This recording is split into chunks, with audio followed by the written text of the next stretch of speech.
Hi hello guys, welcome back to Aadya colourful.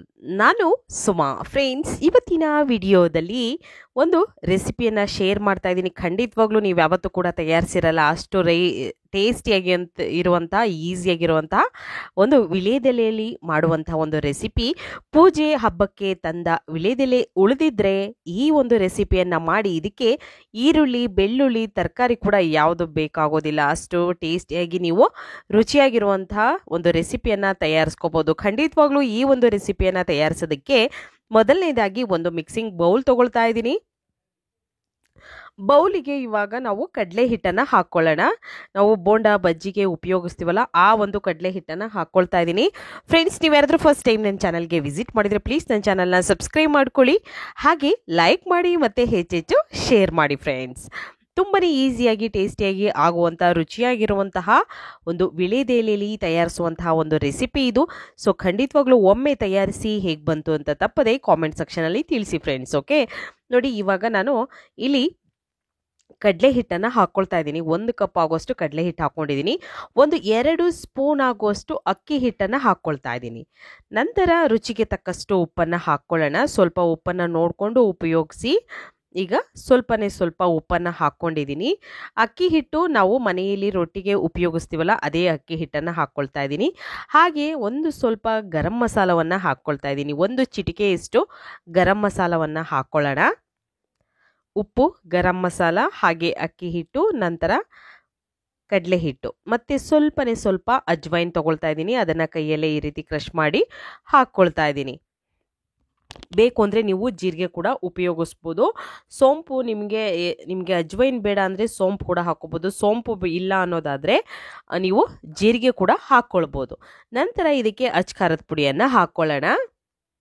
ನೋಡಿ, 1 spoon ಆಗುವಷ್ಟು ಖಾರದ ಪುಡಿಯನ್ನು ಹಾಕ್ಕೊಳ್ತಾ ಇದ್ದೀನಿ. ಖಾರಕ್ಕೆ ಅನುಗುಣವಾಗಿ ನೀವು ಖಾರದ ಪುಡಿಯನ್ನು ಉಪಯೋಗಿಸ್ಬೋದು ಫ್ರೆಂಡ್ಸ್. ಓಕೆ, ಸೊ ಇಷ್ಟನ್ನು ಹಾಕಿದ ನಂತರ ಇವಾಗ ನಾವು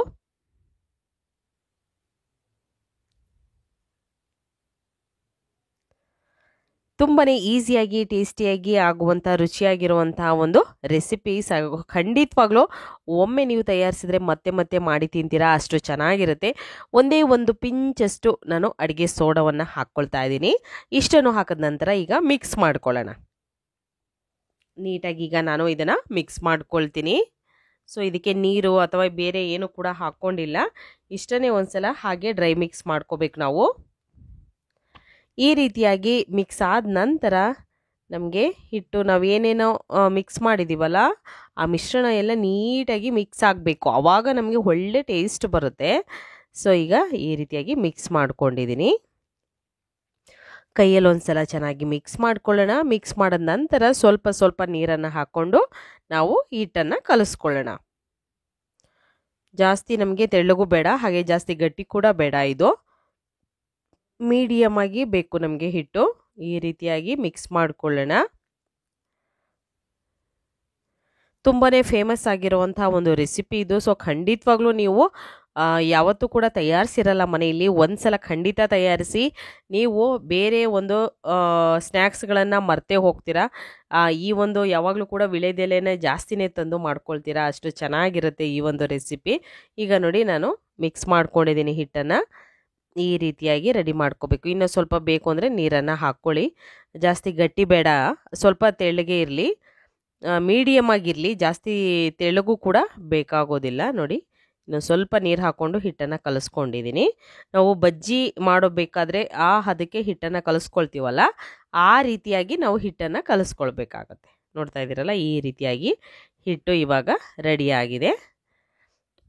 ನೋಡಿ, ಈ ರೀತಿ ಹಿಟ್ಟು ಪರ್ಫೆಕ್ಟಾಗಿ ರೆಡಿಯಾಗಿದೆ. ಹೀಗಿದ್ರೆ ಸಾಕು.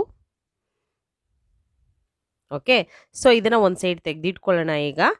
ಈಗ ನಾನು ಇಲ್ಲಿ ವಿಳೆದೆಲೆ ತಗೊಳ್ತಾ ಇದ್ದೀನಿ. ಹಬ್ಬಕ್ಕೆ ಮತ್ತು ಪೂಜೆಗೆ ತಂದಿರುವಂಥ ವಿಳೆದೆಲೆಗಳು ಉಳಿದಿದ್ರೆ ಈ ಒಂದು ರೆಸಿಪಿಯನ್ನು ತಯಾರಿಸ್ಬೋದು, ಅಥವಾ ಬೇಕು ಅಂತಲೇ ನೀವು ವಿಳೆದೆಲೆನ ತಂದು ಈ ರೆಸಿಪಿ ಕೂಡ ತಯಾರಿಸ್ಕೊಳ್ಬೋದು. ಯಾಕೆಂದರೆ ನೀವು ಒಂದ್ಸಲ ತಿಂದವರು ಖಂಡಿತವಾಗ್ಲೂ ಮತ್ತೆ ಇದನ್ನು ಮಾಡಿ ತಿನ್ನಬೇಕು ಅನಿಸುತ್ತೆ, ಅಷ್ಟು ಚೆನ್ನಾಗಿ ಕೂಡ ಇರುತ್ತೆ. ಈಗ ನೋಡಿ, ವಿಳೆದೆಲೆಗಳನ್ನು ನಾನು ಒಂದೊಂದು ದೊಡ್ಡವಿದ್ರೆ ಸ್ವಲ್ಪ ಅದನ್ನು ಕಟ್ ಮಾಡ್ಕೊಳ್ಳಿ ಅಥವಾ ಮಡಚಿ ತಗೊಳ್ಳಿ. ಸಣ್ಣ ಚಿಕ್ಕ ಚಿಕ್ಕದಾಗಿದ್ದರೆ ನೀವು ಅದನ್ನು ನೋಡಿಕೊಂಡು ಬೇಕು ಅಂದರೆ ನಿಮ್ಗೆ ಯಾವ ಶೇಪಲ್ಲಿ ಬೇಕೋ ಹಾಗೆ ಇದನ್ನು ಮಡಚಿ ಕೂಡ ತಗೊಳ್ಬೋದು.